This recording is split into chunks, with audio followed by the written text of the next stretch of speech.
Shalom, saudara-saudara yang dikasihi oleh Tuhan. Sungguh merupakan sebuah anugerah Tuhan jikalau pada hari ini kita masih boleh diberikan kesempatan untuk kembali merenungkan akan anugerah Tuhan dan kebaikan Tuhan di dalam kehidupan kita. Mari sebelum kita bersama-sama mendengarkan renungan singkat ini, kita berdoa terlebih dahulu. Bapa, kami bersyukur kami boleh sekali lagi mendengarkan firman Tuhan yang akan kami sama-sama dengarkan. Oleh karena itu kami mohon Allah Roh Kudus yang menolong kami, memberikan hikmat dan pengertian di dalam hati kami, supaya kami boleh menyadari siapa diri kami dan apa anugerah Tuhan di dalam kehidupan kami di dalam minggu-minggu Prapaskah ini. Terima kasih ya Tuhan.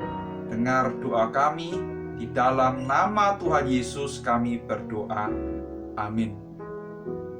Setelah kemarin kita merenungi tentang menangisi dosa, kita sadar bahwa diri kita adalah orang-orang yang berdosa di hadapan Tuhan.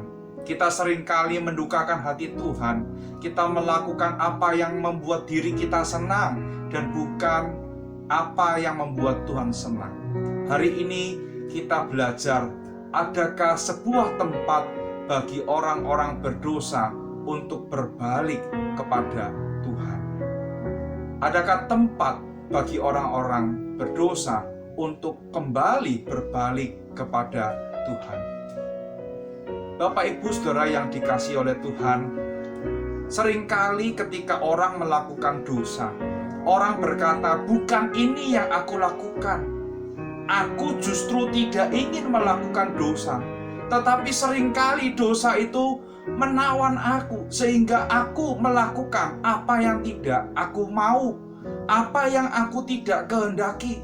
Aku ingin hidupku kudus, aku ingin hidupku menyenangkan hati Tuhan, aku ingin hidupku memuliakan nama Tuhan. Tapi toh ternyata dosa yang pernah aku tinggalkan itu kembali di dalam diriku, dan akhirnya aku merasa tidak berdaya dan aku melakukan dosa itu lagi. Tidak sedikit orang yang mengaku demikian ketika ditanya, mengapa kamu jatuh ke dalam lubang yang sama? Mengapa kamu melakukan dosa itu lagi? Benar, dosa seringkali mencengkram kita.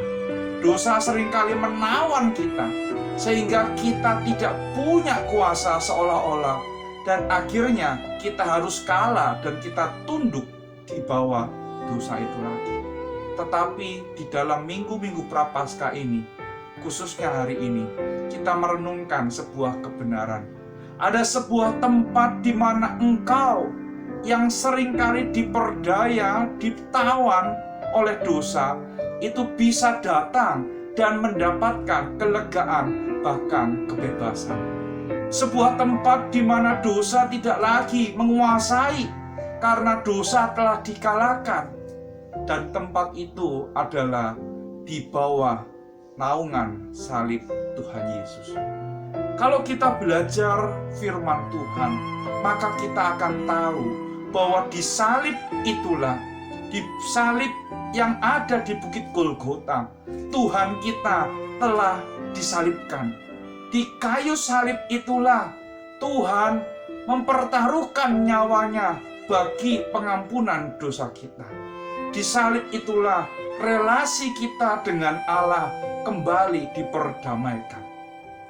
Salib adalah sebuah tempat yang indah.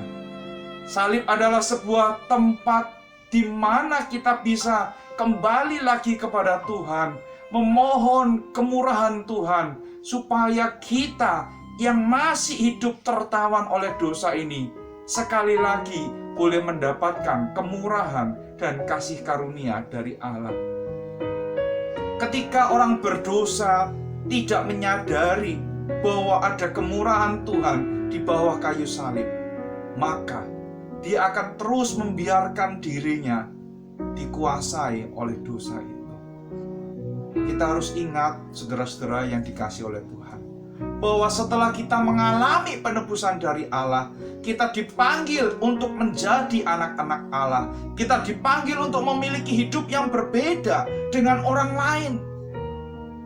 Ketika hidup kita mulai jauh dari Allah, maukah kita menghampiri kayu salib itu? Di sanalah kita merasakan kedamaian.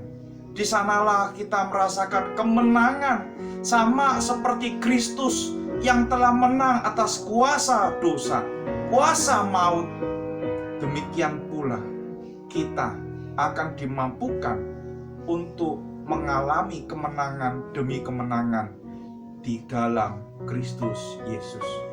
Salib itulah yang memberikan kelegaan dalam hidup kita. Salib itulah yang memberikan pengharapan bagi perjuangan kita melawan dosa. Di salib itulah kemuliaan Tuhan nampak begitu nyata, dan kita bisa kembali lagi berelasi dengan Allah kita.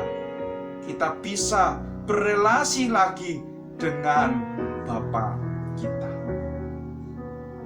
Rindukah engkau dengan relasi yang hangat dengan Allah?